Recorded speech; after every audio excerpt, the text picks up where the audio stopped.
இந்த இன்சிடென்ட் வந்துட்டு இன்னைக்கு காலையில காரைக்கால் ஹார்பர்ல நடந்திருக்கு. இவன் வந்துட்டு ஸ்டே டாக் தான், அங்க உள்ளவன் தான். இவன் வந்துட்டு குடிச்சிட்டு அந்த ஹார்பருக்கு போயிருக்கான். சும்மா ரோட்ல இருந்த நாயை தூக்கி கொண்டு போய் கடல்ல போட்டிருக்கான். அங்க சுத்தி உள்ளவங்க எல்லாரும் அதை பார்த்து அவனை கயிறு கட்டி தூக்கி மேல விட்டுட்டாங்க. அதுக்கான வீடியோவை நாங்க ஆட் பண்றோம்.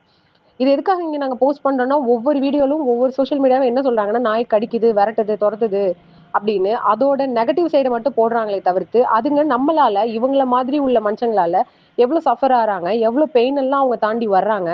இந்த காரைக்கால்ல அத்தனை பிரீட் அபண்டன் பண்ணிட்டு போயிருக்காங்க. எல்லாம் வளர்த்து ஸ்கின் ப்ராப்ளம் வந்ததுனாலயோ, ஏஜ் ஆனதுனாலயோ, டிக் வந்ததுனாலயோ எத்தனை தெரியுமா நம்ம எடுத்து வச்சிருக்கோம்.